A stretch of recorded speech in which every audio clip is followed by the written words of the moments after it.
Home of the Champions. Dito lubos na kilala ang Naga College Foundation, tahanan ng mga kampyon at excellence sa academics, arts at lalong-lalo na sa sports. Ngunit lingid sa kaalaman ng nakararami, hindi lang sa husay at galing sa classroom o hardcore kilala ang mga Ensyano, kundi maging sa pakikibaka sa buhay. Kilalanin natin sa episode na ito ang isa sa mga huwara ng kagalingan sa academic, sports at diskarte sa buhay. Bago pa man pumasa sa katatapos lamang na Licensed Professional Teachers Exam, isa siyang scholar, mahusay na atleta, at tindera ng kandila sa labas ng simbahan. Ito ang kwentong Ensyano ni Ma'am Rose Boc.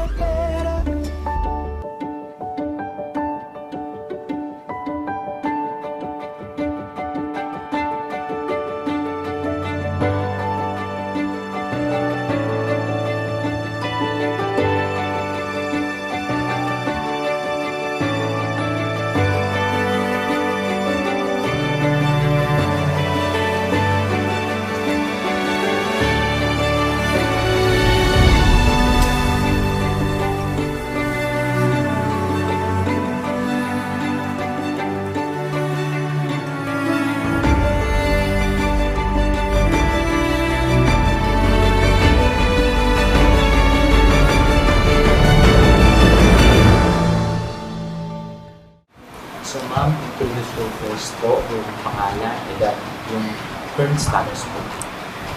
My name is Rose Boc. I am 25 years old and my current status po is I am Secretary of Sports Development and I am Assistant Coach of Athletics.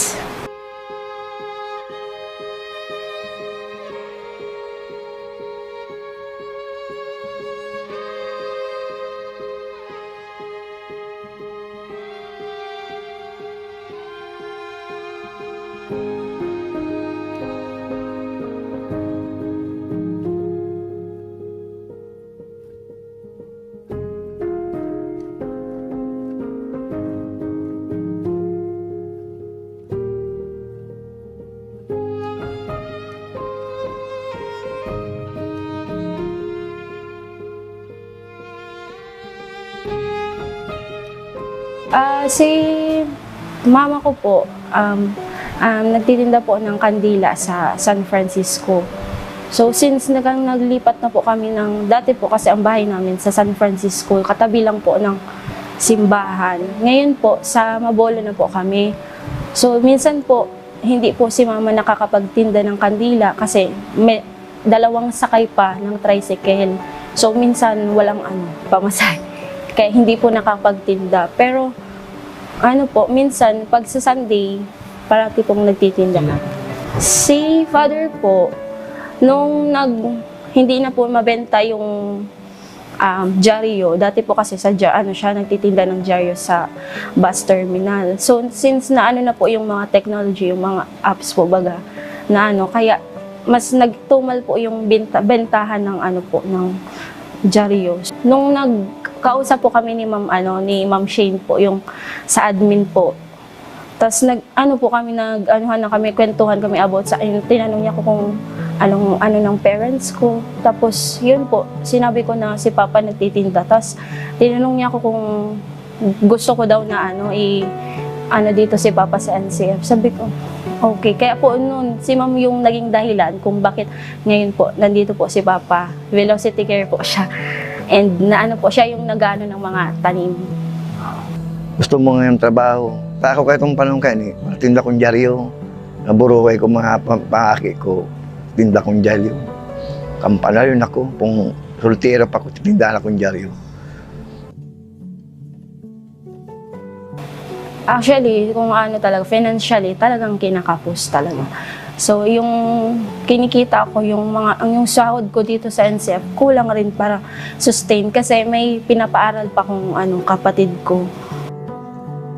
Sino mama?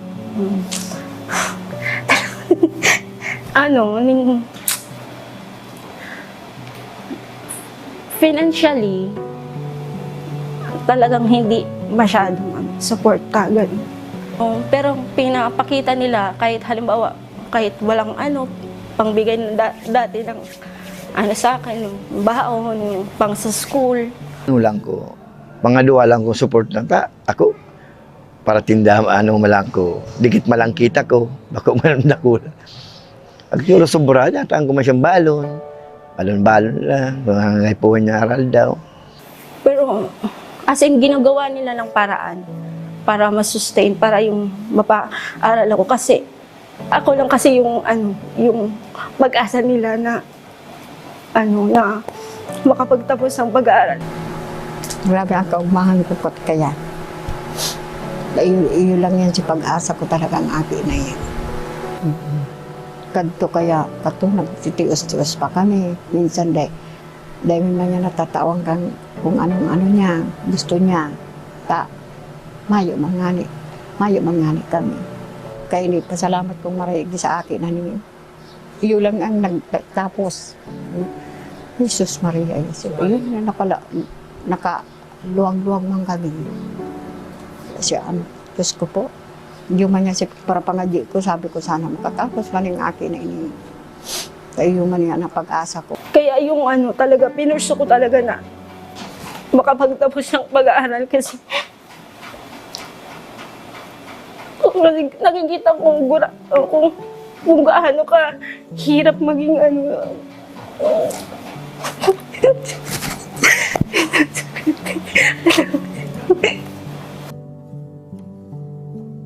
nung college pa ko, talagang kahit alam kong wala talaga silang maiibigay, talagang gumagawa talaga sila ng paraan, parang nag-uutang, nag-ano na para may ibigay lang sa akin na mga pambayad, tapos minsan si mama nagtitinda ng kandila.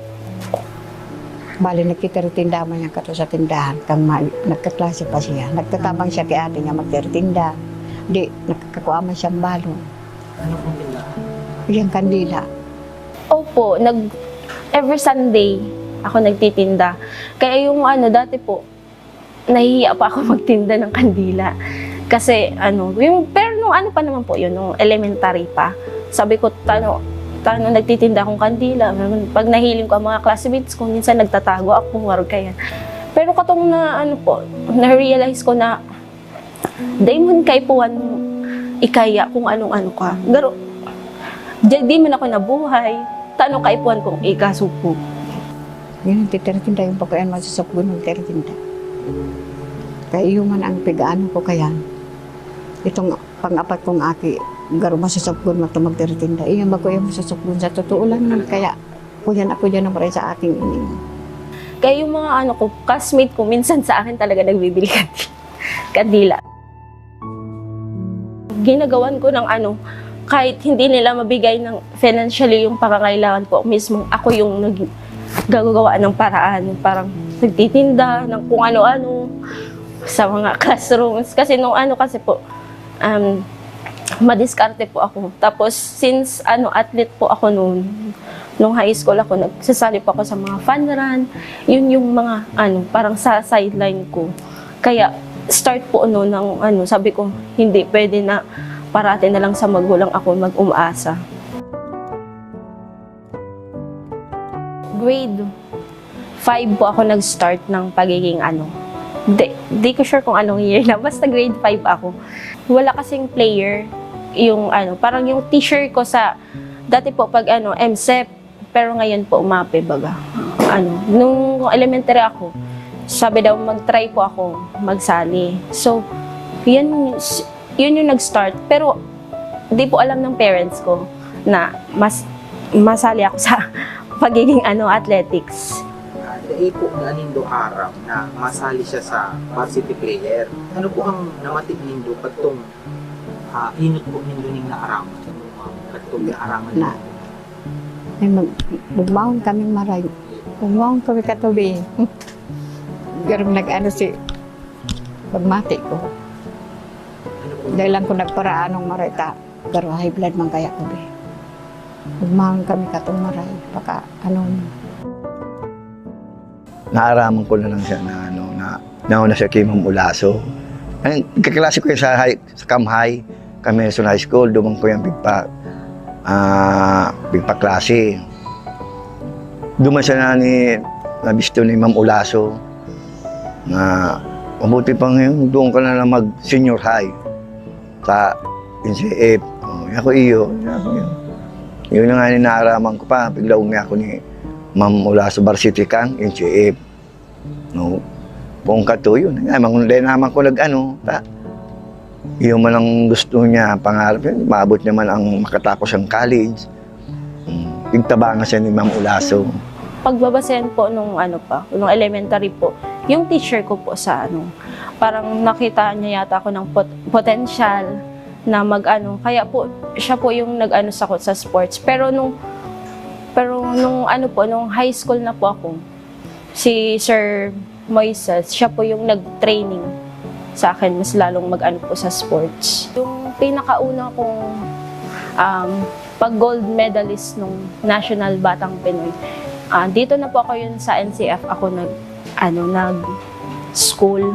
So, iyan po yung sabi ko, first time ko in kasi po, dati po, puros lang ako, parang sa sa palarong Bicol, day ako nagme-medal, parang minsan, di ko sure kung kulang ako sa training or sa effort, sa yun. Kaya yun po yung, para sa akin, na-realize ko na, sa athletics talaga ako mas lalo kong talaga gustuhan yung pag-gold ko sa National Batang Pinoy.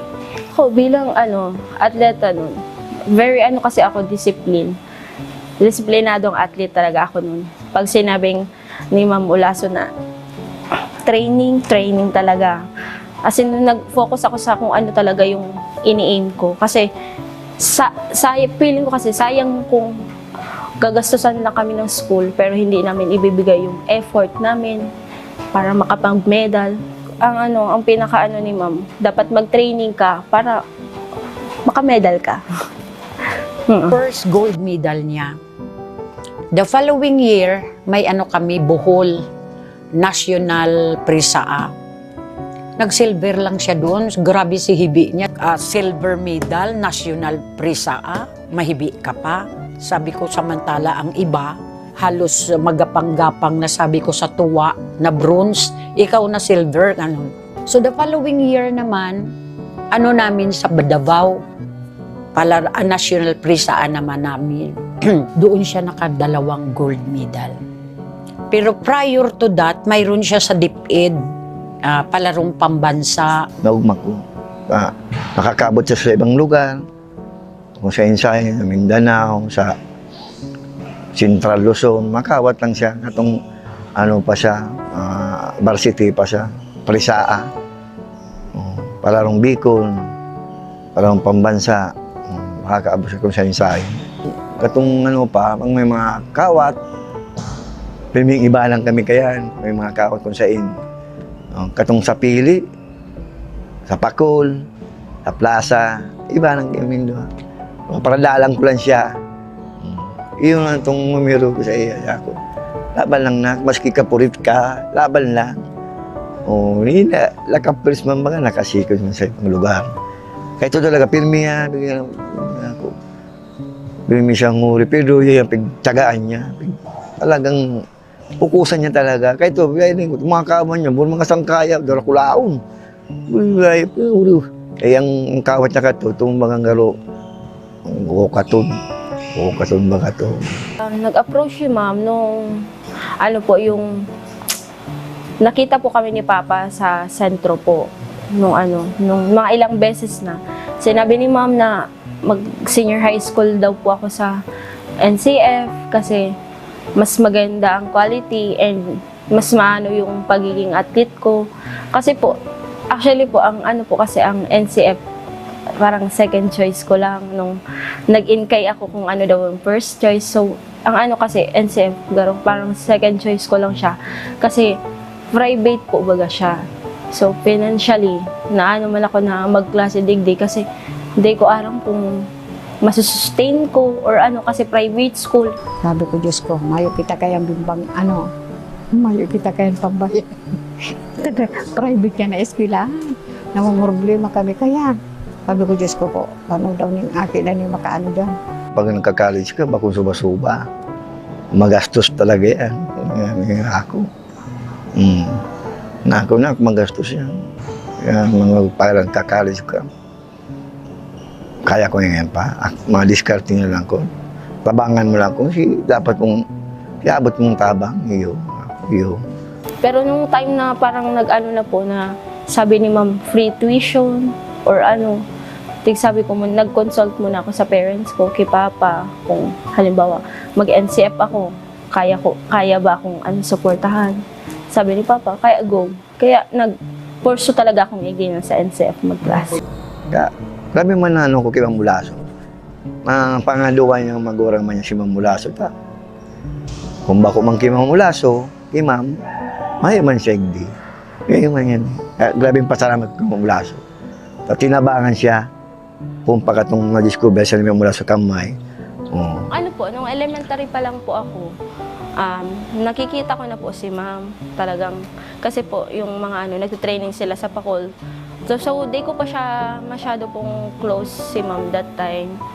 Kang po, nung high school na po ako, kato yung kang sa nagkaklase po kasi ako sa Camarines Sur National High School. And yung coach po namin, dati pong athlete ni Ma'am Olaso, si Coach Moy. So, yan po. Dahil po doon kay sir, mas nalo kong nabistado si ma'am na super parang bilib na bilib ako kasi kahit na siya, may edad na. As in, pag nagsigaw talaga, matitinag ka talaga. Si Rose, mula pa noong elementary siya, nakikita ko na yan na tumatakbo. Hindi ko pinapansin dahil maliit. Tapos, ang potentiality as an athlete wala sa kanya. Every time na may marathon, nandoon siya. So hindi ko 'yun pinapansin kasi malalakas ang mga mga athlete ko sa Naga College. Pumunta dito sa opisina, gusto daw niya mag-athlete, mag-join sa team. Sige, sabi ko, mag-attend ka lang ng practice. Ay malalakas ang nasa team ko. Nakita ko na maano siya, masigasig mag-ensayo. Sabi ko, saan ko man ito siya ilagay na event? Kung ilagay ko siya sa middle distance, kulilat man siya. Na-pressure ako kasi nung unang ko pa lang po, nung senior high school ako, sabi ni ma'am, dapat makamedal kayo. Pag hindi kayo nakapag-medal, out na. Parang ganun. Tapos parang na-pressure ako kasi sabi ko, oh my God, kaipuhan pala na dapat mag-double time, mag-training, bako lang sa pag-training, sa pagklase. Iyan po yung talagang ni ma'am. So sinabihan ko kasi mag-graduate na, yung isa kong walker, na ngayon police na. Sabi ko, Chin, isabay mo nga na yan training. So sinabay siya. Sabi ko, first nila, na time trial, iniiwanan siya ng isang ikot sa oval. Sabi ko, wala talaga ito. Now, nagkaroon ngayon ng Batang Pinoy sa Tagum, Davao. 3 sila. Siya ang sa 17 and above. Linaban ko. Ang result, siya ang pinakauna-una na gold medal sa Naga City, sa walkathon. So, nabigla ako, sabi ko, nag-excel. Yun pala, nagnanakaw yan practice. Kung ano yung pinagawa sa kanya ngayong week, sinusunod niya yun. Tapos nagtatago siya, mag-practice. Sige na ang practice niya, doon ko na siya na hanggang college, kinuha ko na siya. Kasi noong nag-gold siya sa Batang Pinoy, ito na yung stepping stone na makapasok siya sa regular team. Kaya doon na siya na ofera ng scholarship na 100%. Sabi ni ma'am, magpasok ka na sa NCF kasi sa NCF, mas tuloy-tuloy yung scholarship mo. Hindi lang pag senior high school mo, or pag ano hanggang college, hanggang makapagtapos ka. Kaya yun yung ano ni ma'am na parang ang promise niya na pag sa NCF ako nagklase, makakatapos talaga akong pagklase. Yun, na libre na may yung binabayadan. Pasalamat akong marami kung nakuha siyang ano sa nagka-college. Kinuha siyang araw kaya. Ay, hindi grabe yung kaugbahan ko, Kenny. Ano ba ganyan ni? Kung mangbawas pa sa gastusan. Dako, kasi naman sweldo ko sa trabaho. Ano man lang, maray ito, ano siya, makakatabang may scholar yan sa NCF.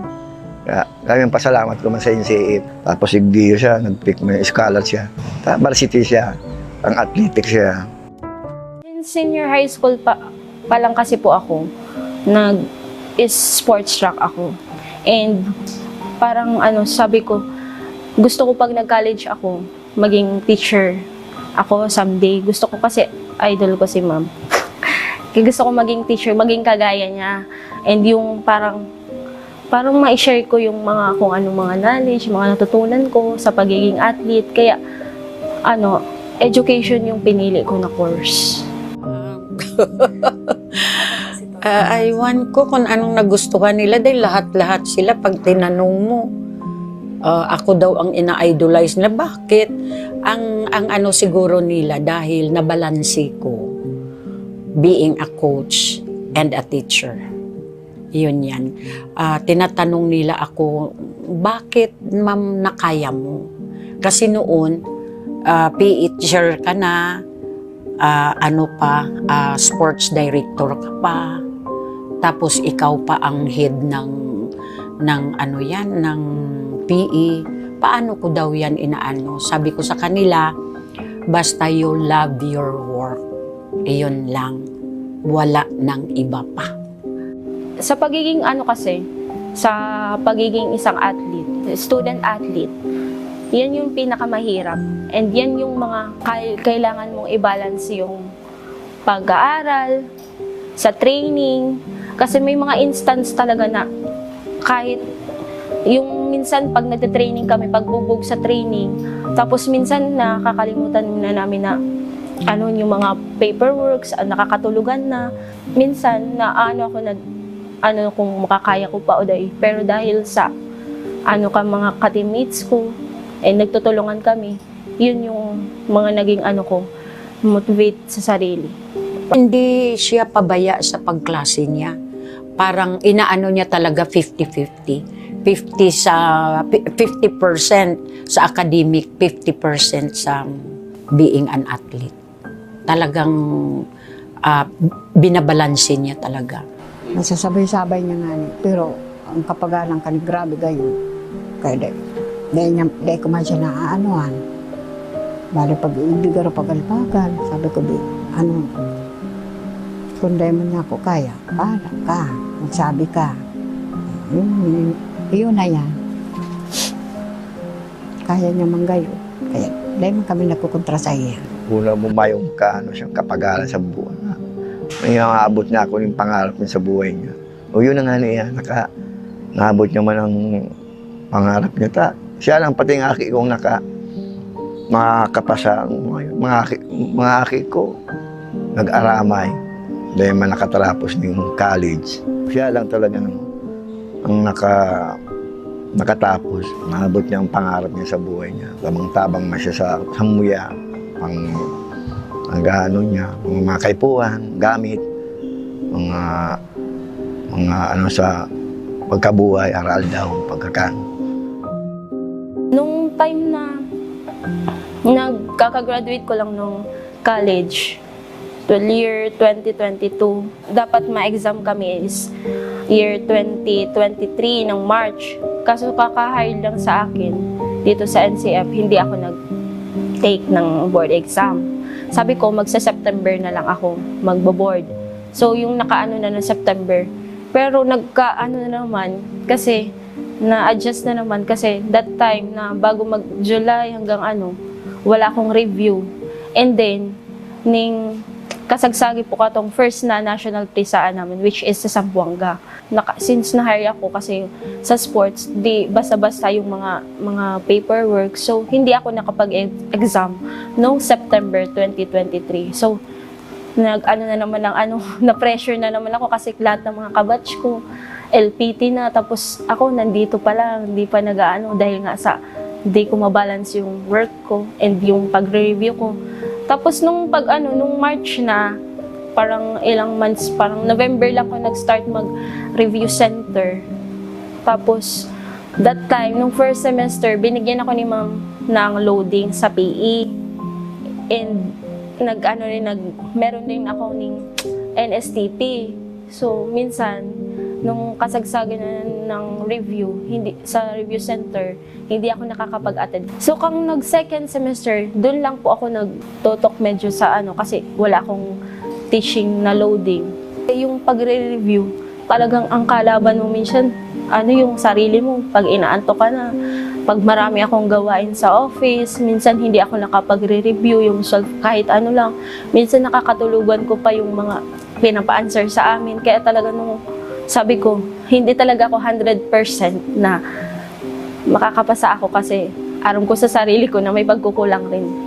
Pag start ko po ng review, may mga ka-review po ako, kasama ko po sa faculty. Sila po yung mga tumulong sa akin na makapag po sa pag-review.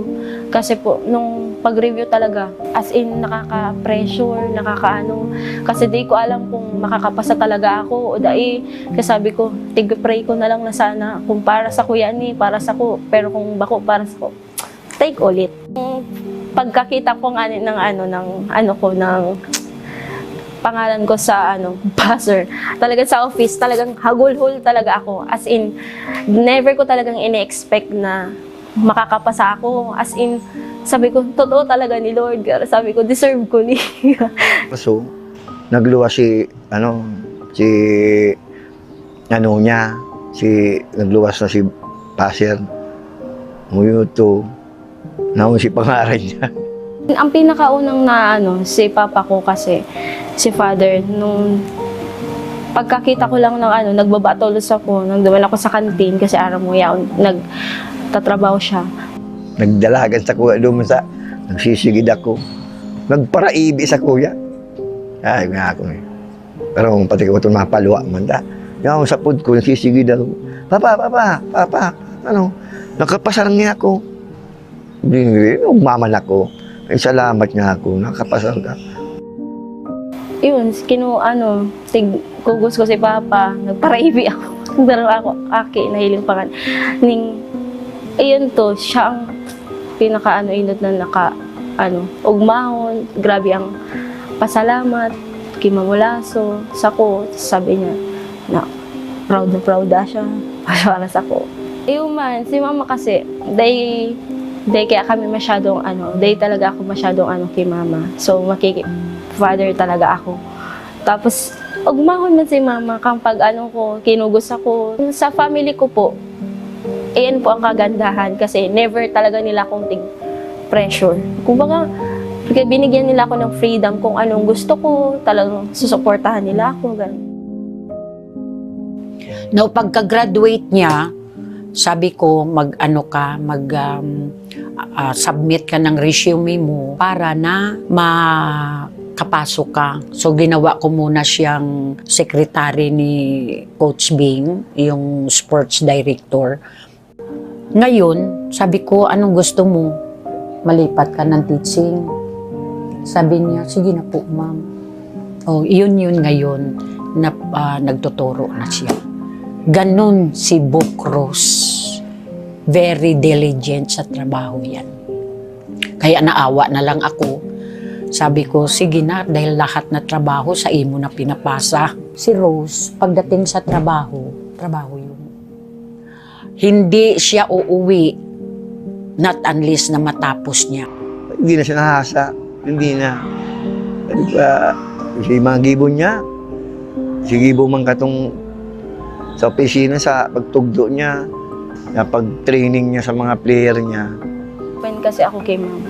Kung ano yung mga bagay na hindi ko kayang yung mga problema na hindi ko kayang sabihin sa parents ko, si ma'am yung parang napapagsabihan ko ng mga lahat ng mga problema ko. And paraging ini-advise ni ma'am na tatagan lang.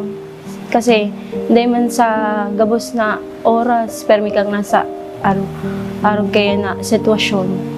Kaya yung mga bagay na inaano sa ko ni ma'am na kaipuhan ko maging pusog or maging sa diri.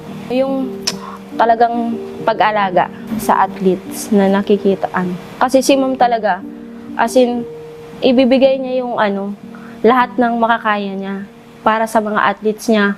Kahit sariling pera niya na lang o imbis na iano niya sa family niya, hindi, ibibigay niya na lang sa athletes. Talagang si ma'am, maano mo talaga na susuportahan ka sa lahat ng laban, parang sa lahat ng games na hindi lang po sa games, pati nun sa buhay. Siya yung naging parang inspirasyon ko. Ginabangan siya. Hanggang, dahil siya piglubayan, kagili mo niya man. Hindi man niyang piglubayan si mong ulaso. Hanggang iba na silang permindua, mag-ina. Kung maman ko ni, mahugma ko. Dahil man na nakako siyang pangaduang magurang. Hindi niya na ako kaya binibilang na coach niya, hindi as a mother talaga. Kaya sabi niya, hindi ma'am ako nagsisi kung bakit sa Naga College ako nagklase. Kaya ang perming kaibahan niya, since pagiging athlete pa lang, parang nasa permi niya kung katai, iba-iba niya ko sa pag-argain sa mga documents or pa. Kaya talagang, kaya sabi ni Inda na garuda ako, haki ni ma'am. Yung closeness ni ma'am talagang mayong kakapantay. Sabi sa akin ni ma'am, daihad lang ang kahirapan para day ka makapagtapos ng pagklase. Kasi ang sabi ni ma'am, ang program kasi po daw ng NCF, yung mga athlete na tinutulungan nila na kagaya ko ng kapos na kapusa, para tinutulungan nila na makapagtapos yung walang-wala talaga ng mga athlete. Thank you. Kasi dahil ako magiging arog ka ni yung kalagayan ko or magiging ako kung dahil sa imo. Kaya sana ma'am, dakol ka pang matabangan na arog ko. Saro ka sa magiging inspirasyon ko and nagtaos ako ding tulay para makapagtaos ding pagklase. And kung ang maabot mo niyan hanggang sa pagtrabaho, ikaw magiray nagtatabang sa ko. Kaya very thankful ako ma'am yaon ka permi para sa kuya. Nagpapasalamat ako, nakatabang kang maray sa aki ko na makatapos. Iyan ang ko sa iya. Salamat mong maray sa kang aki ko. Tinawangan mo po ang aki kong araw talaga. Papasalamat ako sa Naga College, kay Sir President Mario. Tapos, salamat sir sa pagtabang mo sa aki ko. Ako ma'am si Ma'am Ulaso. Sobrang pasalamat ko sa iya. Kaya, salamat ma'am. Sir, President Mario, salamat sir. Sa Indo. Nagpapasalamat ako sa imo, Bita, may gibo kang kararahayan sa buya. Salamat na maray, Bita.